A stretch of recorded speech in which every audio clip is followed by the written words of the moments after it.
भगवान श्री कृष्ण ने गीता में कर्म करने की जो प्रेरणा प्रदान की थी, उसी को मूर्त रूप देने के लिए गहवर वन बचाओ आंदोलन बीते 37 सालों से बरसाना की पहाड़ियों में सतत रूप से चल रहा है। ये बात गहवर वन बचाओ आंदोलन समिति के संस्थापक अध्यक्ष, प्रमुख पर्यावरणविद एवं समाज सेवी वंशीधर अग्रवाल द्वारा कही गई। ये वन एक बहुत सुंदर वन है। ये ब्रह्मांचल पर्वत पर बसा हुआ है। ये कोई साधारण पर्वत नहीं है, साक्षात राधा रानी का रूप है। राधा रानी ने इस वन को बनाया था।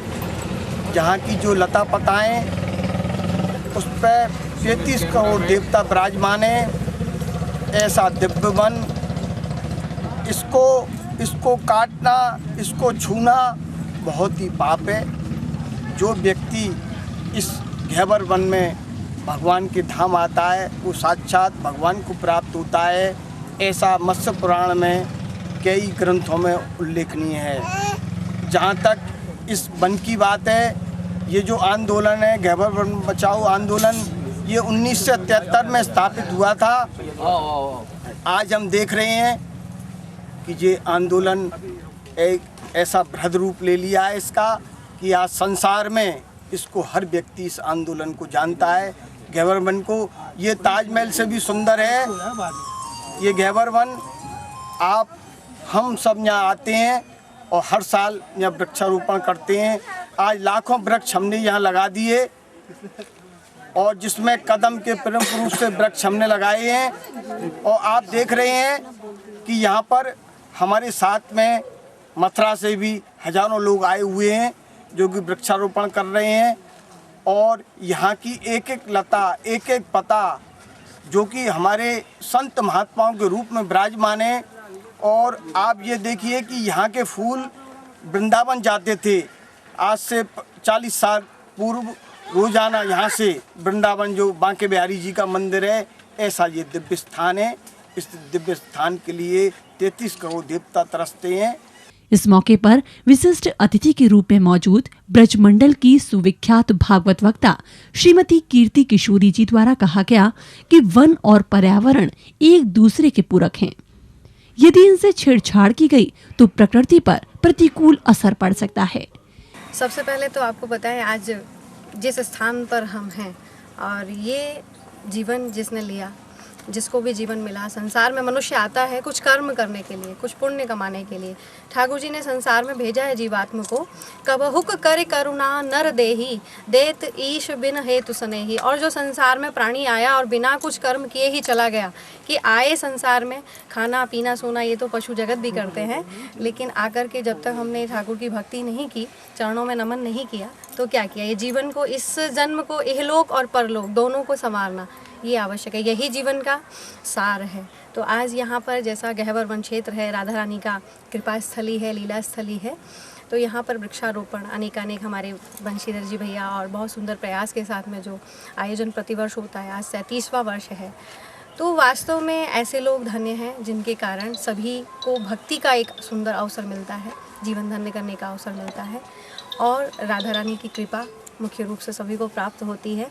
बार बार ऐसा अवसर जीवन में नहीं आता, इसीलिए अधिक से अधिक इसमें शामिल हो।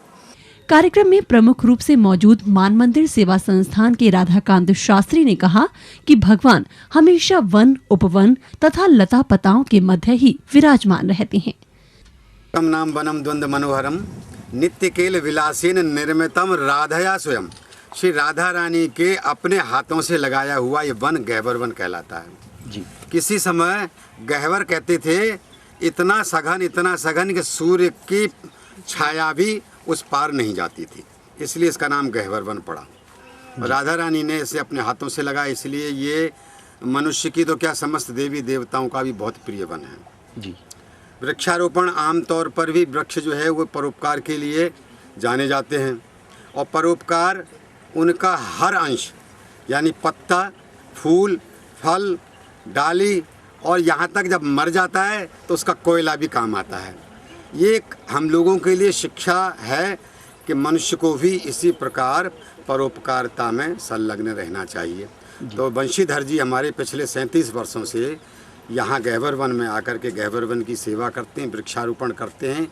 ये बड़े क्या कहना चाहिए प्रकृति प्रेमी हैं और ये इसको वन्य जीव विहार घोषित कराने का प्रयास कर रहे हैं, हम लोग भी इनके साथ। इस बीच महिला प्रकोष्ठ की महामंत्री श्रीमती बबीता ने वृक्षारोपण पर प्रकाश डालते हुए इसका महत्व बताया।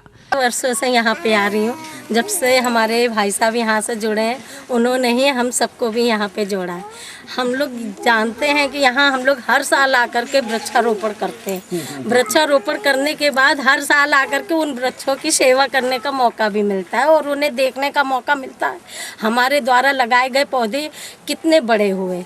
और हम चाहते हैं कि जैसे राधा रानी ने बचपन में आकर के यहाँ पे सारे उनका ही ये वन कहलाता है। राधा रानी ने स्वयं यहाँ पे वृक्ष लगाए हैं और पूरा ये वन राधा रानी के गहवर वन के नाम से ही विख्यात है।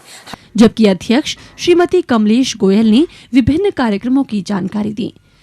ये वृक्ष लगाना सभी को चाहिए और मैं तो कहती हूँ कि वृक्ष लगाना कई पुत्रों को के बराबर होता है और इसीलिए सभी को वृक्ष लगाने चाहिए। यहाँ पर मौजूद कार्यक्रम संरक्षिका एवं आयोजक मंडल की सदस्य श्रीमती रानी अग्रवाल ने कहा कि वे लगातार कई दशकों से इस कार्यक्रम में हिस्सा लेती आ रही हैं। पूर्व में जो वृक्ष लगाए वो सही हैं और उनकी सेवा हो रही है यहाँ पर। साथ ही साथ कार्यक्रमों को लेकर आज क्या कुछ खास है? आज हमारे बच्चों ने म्यूजिकल चेयर प्रतियोगिता में भाग लिया, उन्होंने बहुत मतलब अच्छा महसूस किया, हमें भी बहुत अच्छा लगा। हमारी लेडीज़ों ने भी प्रतियोगिता में भाग लिया और हमें यहाँ आके बहुत अच्छा लगता है, एकदम मन को शांति मिलती है। हमें लगता है कि मतलब यहाँ आने से बहुत ज़्यादा मन को एकदम हमें उत्प्रेरित होते हैं कि हमें भी ऐसा कुछ करना चाहिए जैसा कि राधा रानी ने किया था। इनको वन को अपने हाथों से सिंचाया है उन्होंने, इस वन की मतलब बहुत ज़्यादा उसको वो किया है। तो हम लोगों को भी लगता है कि हम भी ऐसी सेवा कुछ अपने हाथों से करें जो कि ये वन बचे।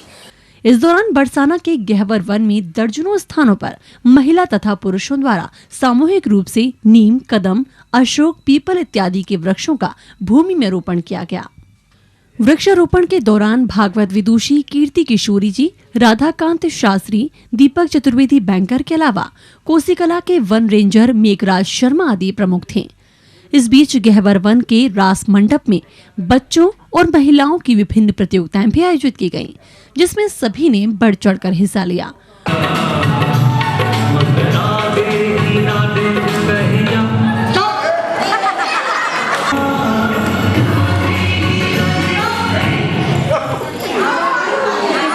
और अब आपको लिए चलते हैं भजन संगीत की ओर। इस मौके पर प्रमुख भजन गायक मनोज शर्मा द्वारा उपस्थित श्रद्धालुओं को जहां नाचने और झूमने को मजबूर कर दिया गया।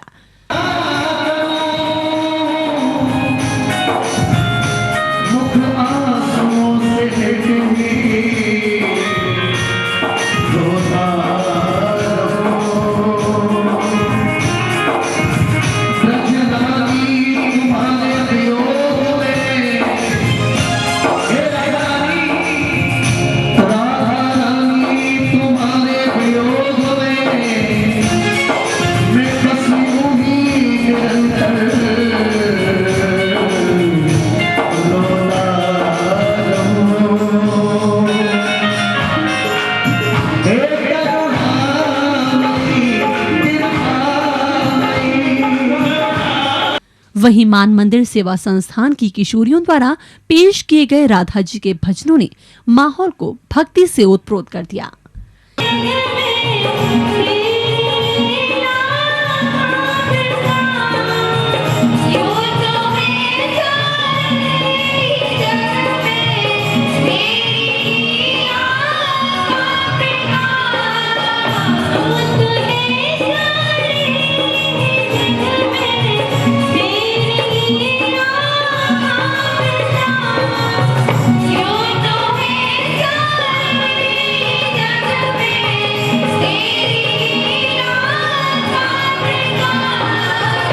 कार्यक्रम के दौरान समाज के विभिन्न क्षेत्रों में अपना महत्वपूर्ण योगदान दे रहे गणमान्य लोगों को गहवर वन बचाओ समिति के संस्थापक अध्यक्ष, महिला प्रकोष्ठ की अध्यक्ष श्रीमती रानी अग्रवाल, भागवत विदुषी कीर्ति किशोरी जी के द्वारा स्मृति चिन्ह देकर सम्मानित किया गया।